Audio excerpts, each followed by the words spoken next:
Hello and welcome back to the Willie Morgan Show with Manchester United Scotland icon Willie Morgan. Willie's been very busy over the last couple of weeks and we're going to find out what he's been up to. He's going to be on your television screens over the next few months, and I'm sure everyone who watches our show will be interested to watch what he's been up to.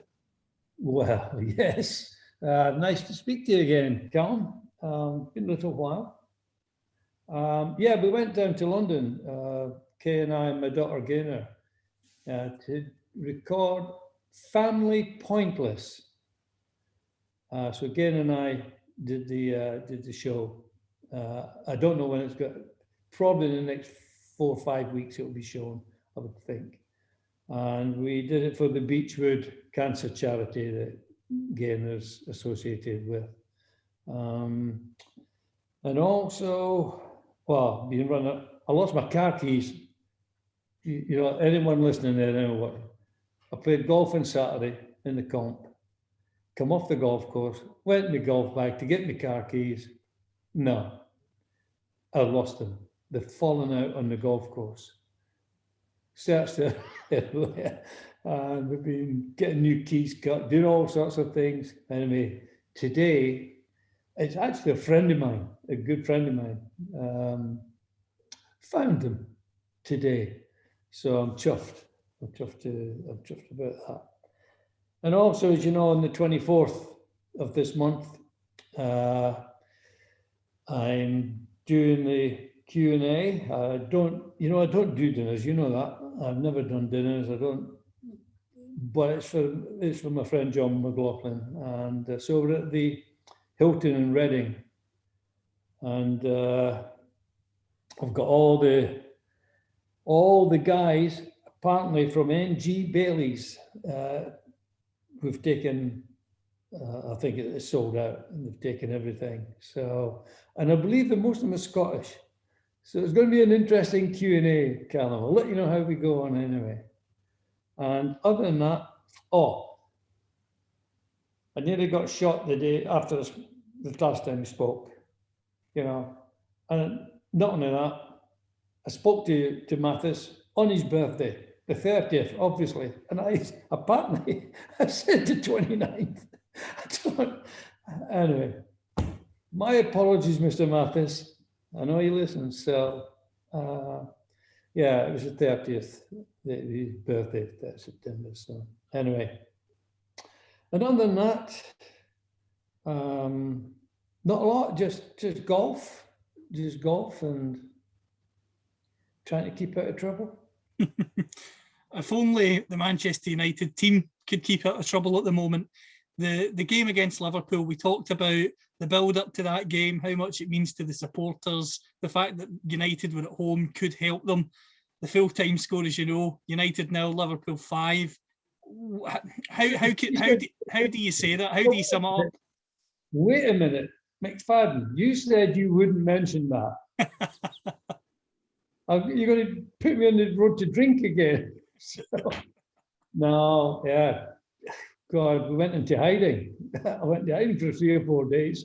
It was horrendous. But you know, we spoke about it so many times, you and I.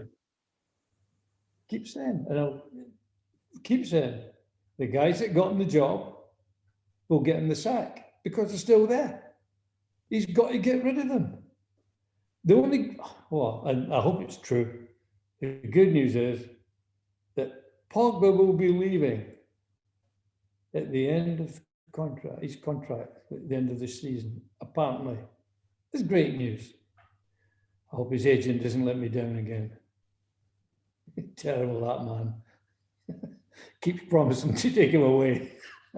So, but he's not on his own, as you know. There's so many bad players. And Liverpool showed us up for what we are, sadly. I mean, it's a great result. Obviously, got his Spurs, but they're rubbish anyway. You know what I think of him.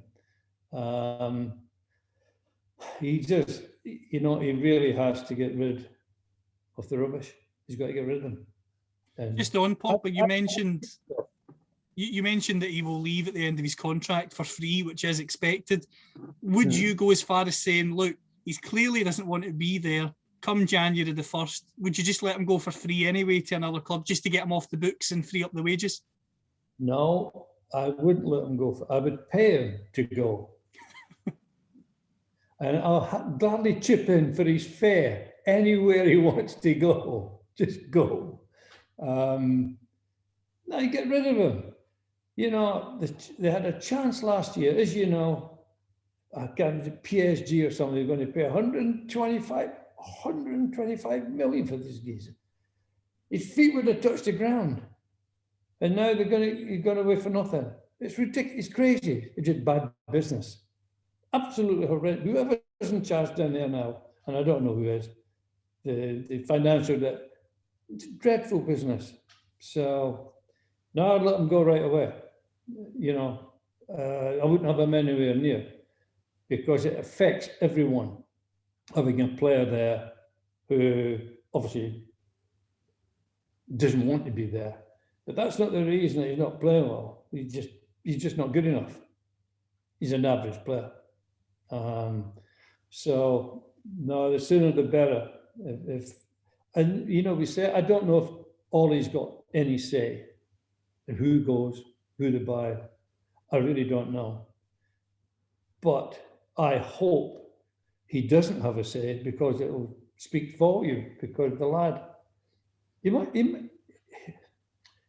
know that, you know, the bad players or the extremely average players, he must know who they are. And you must want to get rid of them, you would think. And anyway, they're still there, and we were lucky last night. You know. It's at least Ronaldo's come. What he does better than anyone at the moment, other than Messi. He's a great goal scorer. He scores goals, and but for him, we would really be struggling. So, Just on the Pogba point, Willie, without obviously maybe naming names as such, but you might choose to do so. But during your career, did you ever play with any player or players at a club that didn't want to be there, and how did it affect you and your fellow teammates? No, I can't say that. Never happened. The clubs, I mean, Burnley, no one, I mean, apart from myself, wanted to leave. I'd only wanted to leave because of Bob Lord in the end. But no, it didn't happen. I mean, when I was at Man United, nobody wanted to leave Man United. There was no dissent. Bolton, no, everyone loved Ian Greaves, they loved the club. Everyone just wanted to play. So I've never seen it. Players been unhappy, obviously. If you're getting dropped, you're not going to be happy, but not to cause any dissent amongst the other players. It's just one of those things there. But he's been, I mean, it's a long time now. He's been causing problems. Agent, big mouth. You know, he's leaving and doing this. He's not going to. It's ridiculous that they've put up with this. Absolutely ridiculous. So I'll be delighted when he goes. Delighted.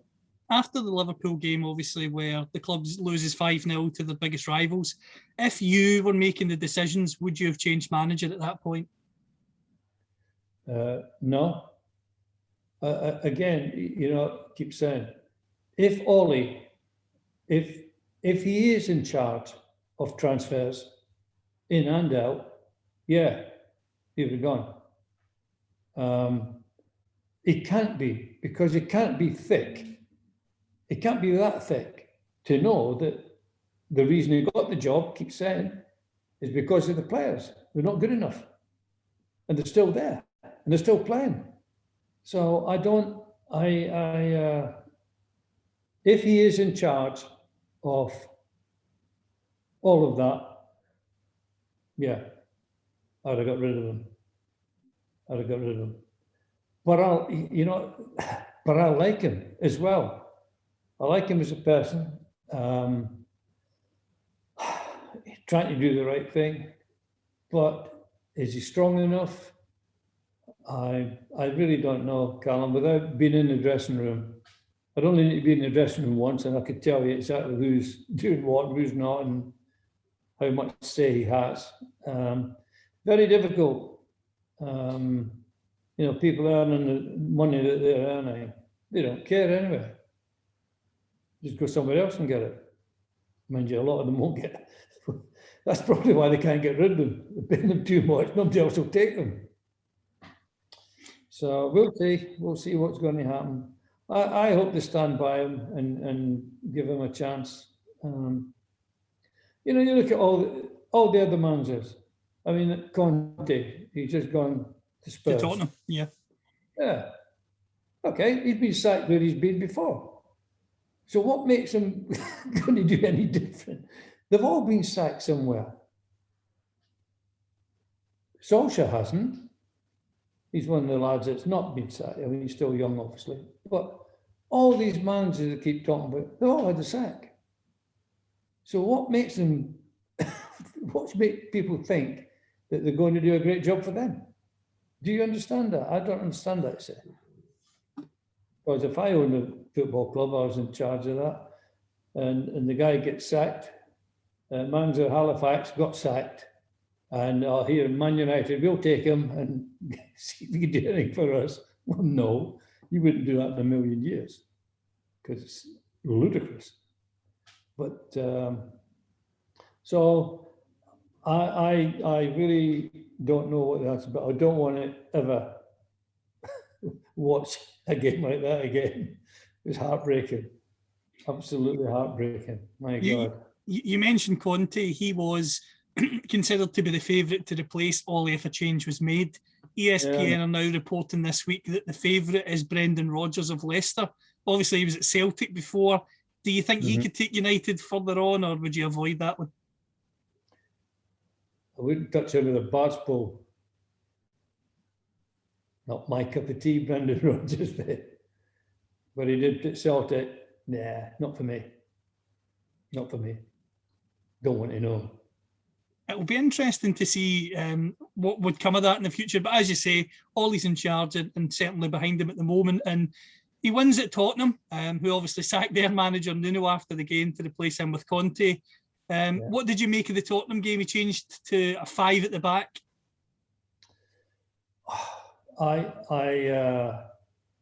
Well, you know what I think about a defence? You take a double-decker bus through a defence. It's terrible. The whole lot. I know the Spanish lad is back fit again. Hopefully he will. See, I'd go back to the old system. I've had 2 fullbacks. I wouldn't have wing backs. I'd have 2 fullbacks, and then I would have 3 halfbacks or 3 midfield players. 2 right midfield, left midfield, and a centre half, i.e., probably Spanish guy. And then I have 5 forwards. Put them out there. You're frightening people to death. Put 5 forwards out. Go back to the old system. 1, 2, 3, 5. I know you're looking at me here and you have no idea what I'm talking about, but that's what it was. 1, 2, 3, 5. But the fullbacks were there because they were defenders. They were there to stop people. Not like we've got. They can't tackle, they can't defend, and they can't attack. So they call themselves wing backs.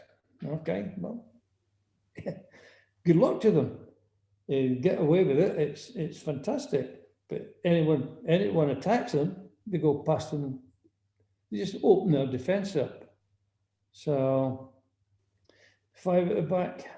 Well, it paid off for him in the end, but it's not my type of football.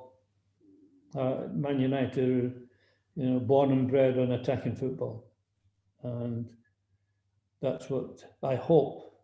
Well, Ole was trying to do that, so I hope he goes back to. I hope he just start playing defensive, back to Mourinho again. Playing 5 behind the goalkeeper and 5 in front of him. So, not to watch. It's dreadful to watch. And last night, again, obviously, it's a good result in the end, but we didn't look very good. We didn't look good, fairness to Ronaldo, he was brought in to score goals, and he's doing that. You have to take your hat off to him. He's doing what he was brought here to do. So, but he still needs good players with him, and they've got to attack. So we'll see what happens. We'll see. So no more Liverpools now. You're of course known for not holding back and just giving your honest opinion. Roy Keane is the exact same. Roy described Harry Maguire on Sky on Saturday night as being an embarrassment to the club with his performances in recent weeks. What's your opinion of Harry Maguire? Do you think it's a poor run of form? I know you think he's an average player, but do you think the last couple of weeks have just been him struggling for fitness, or is that his real level? Listen, if he wasn't fit, he wouldn't have been playing. He's obviously fit. You know what I think of Maguire. I didn't know Roy had said that. I didn't watch that. I've got a tree in my garden that's quicker than Maguire and a better player. He's dreadful. But he's not on his own. He's not on his own. Both the fullbacks are average.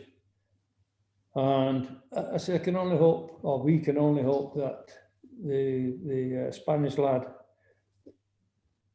helps. But again, anyone who attacks us, they beat us. It's so Roy, yeah, okay, well, but you know what I think of Roy? I like Roy. I like what he says. I like Graham Souness because he tells the truth as well. Maybe not quite as much as Roy, but he does tell the truth. And it's refreshing. It's refreshing to hear people. I mean, you're looking at something, you know what it is, and someone try to tell you something different. They don't. They tell you what you're looking at. And it's good for the game. Harry Maguire was a bad buy. Bad buy. Nothing to do with the last 2 weeks since he came. He's less than average. Less than average. Well, one of our listeners, Ashy, he's got a question on Harry Maguire, so I'll just bring that up at the moment. Do you think he should be the captain of Manchester United? He should be the captain of McDonald's, right? He's not a captain. He's not a player. You lead by example.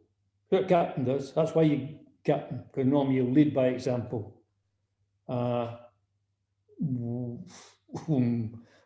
who's he going to tell how to play? Or say, don't do it? He's awful. No, he shouldn't be captain in the first place. And again, Ole, I don't understand. One of your midfield players really should be captain, because he's the guy that's around all the field. He covers all the pitch, and he's the guy to G people up. Certainly not Harry Maguire. I mean, no, whoever asked is absolutely right. He should not be captain at all. I'll be amazed if they keep him as captain next season. I'll be amazed.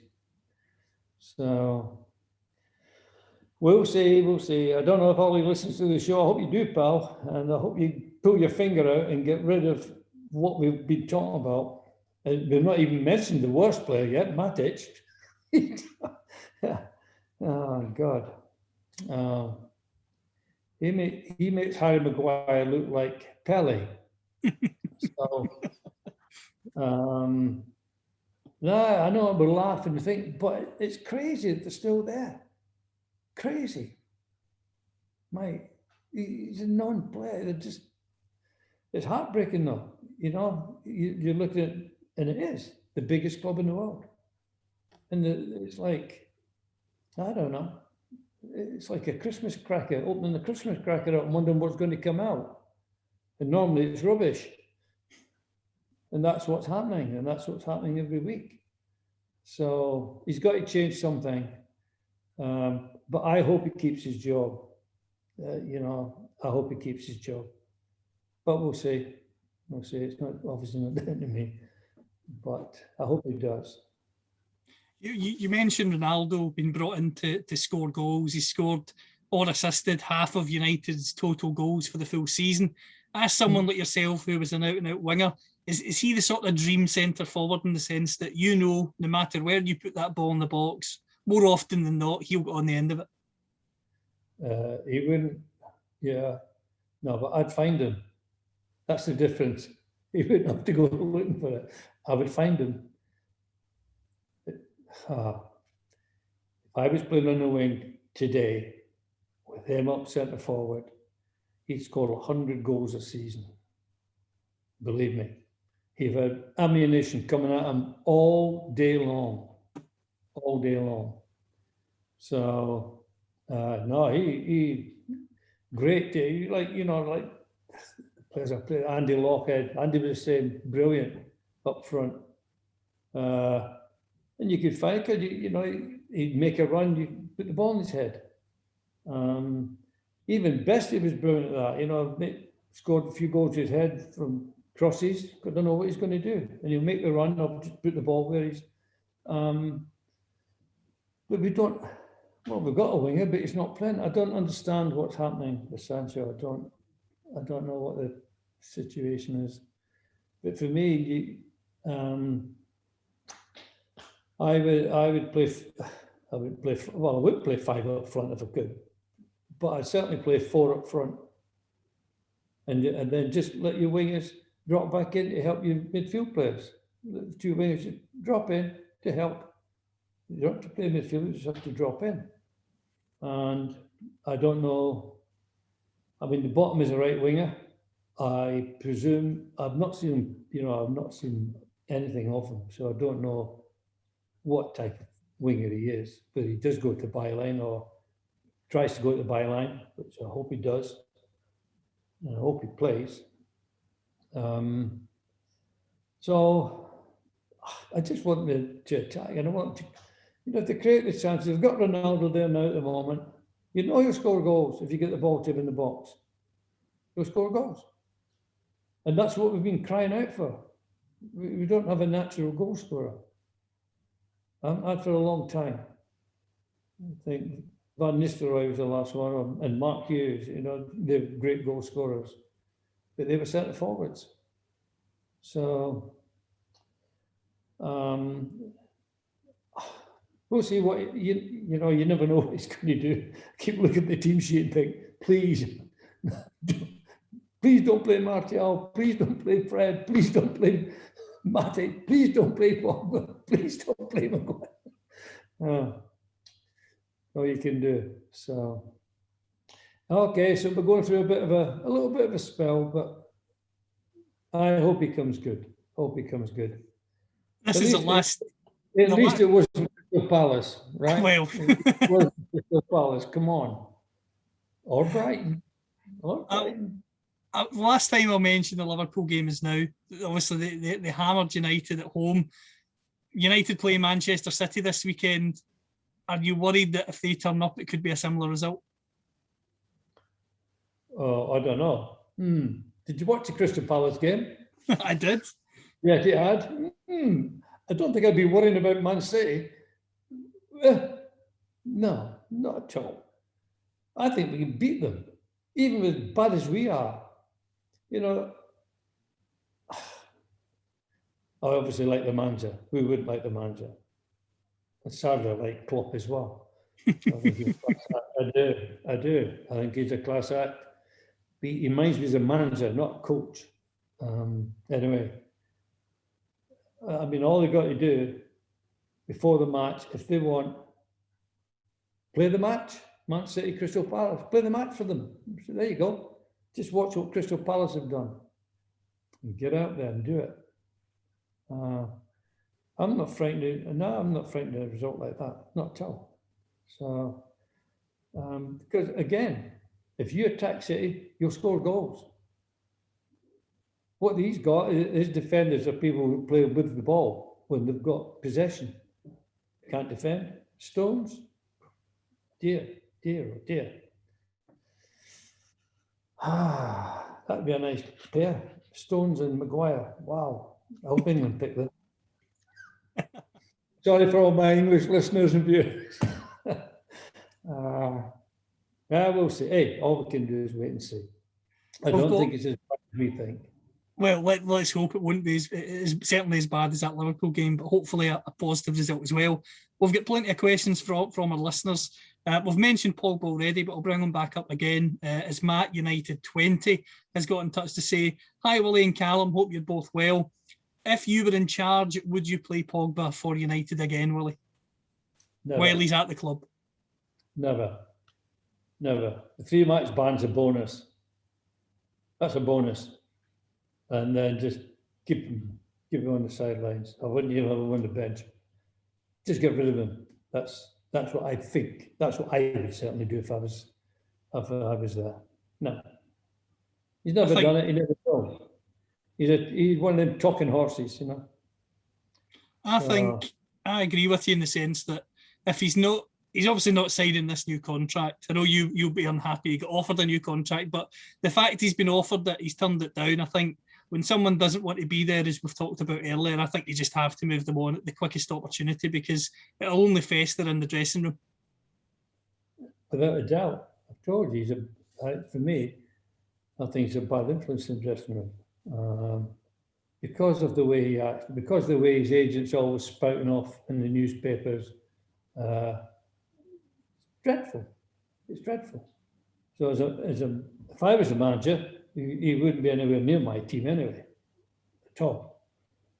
And you just don't play him. You're not going to miss him. That's for sure. So we'll see what happens with Ole. He's a man going to make the decisions. So I hope he's listening, Callum. The next question we've got is from a very talented young journalist in Scotland, David Smith.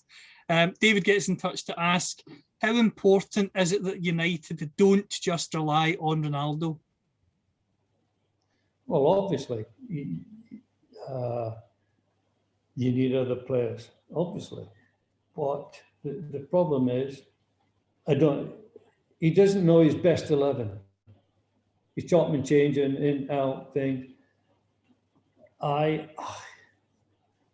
No, you need players. I don't care how good you are. You can't play yourself. You need other people there. You do. And it's just great that he's there, David, I tell you, and scoring the goals because it's keeping us in the game. It is keeping us in the game. So long may he stay. The last question from Ashley again. United signed Donny van de Beek for £40 million to play in central midfield. He can't get a game over Pogba, Fred, McTominay or Matic. Why on earth do you think this is? It must be Stevie Wonder that's looking at the other ones and not. Yeah. I tell you what, he must be the worst player on the planet if he can't get in. Not McTominay. I like McTominay because he puts his foot in. He has a little bit of steel. Not the greatest player, but he puts his foot in. He's your Norman Hunter, Nobby Stiles. He spoke about this, Dave Mackay. I like a lad in the team. And then you have to have people, it's like, you know, you couldn't have 3 Paddy Crowns or 3 Bobby Charltons. It was the blend. Because you had to have Nobby Stiles. Because he's the one that frightened everybody. And it let Bobby play and it let Paddy play. And that's what McTominay brings to the team for me. But the rest of them, I mean, Matty, is he midfield? I thought he played behind, he was a sweeper behind the goalie, isn't he? Did he play behind the goalie? No, I don't understand. Again, because I've not seen him play, because he's not played. I don't know how good or bad he is. But you want to spend that money on someone, you'd think he must be able to play. But if you can't get in the team ahead of those people, you think, well, he must be really bad. I don't know. I wish I could answer that question. I think that's a question that many United fans would love to be able to answer, because, as you say, it's utterly baffling. Just before we go, Willie, anything you'd like to add? No, just to wish everyone all the best. I know COVID's on the up again, and just keep safe. Thanks for listening and watching. It's a pleasure to do this. Pleasure to do this with Callum for me. I do enjoy it, and I hope you get some pleasure from, apart from Callum mentioning the Liverpool match 3 or 4 times tonight. It's good fun, and I enjoy doing it. So take care, everyone, and see you in the fortnight. Absolutely. Take care, everyone. Thanks for your support, and let's hope we're talking about a positive performance and not another Liverpool. See you later.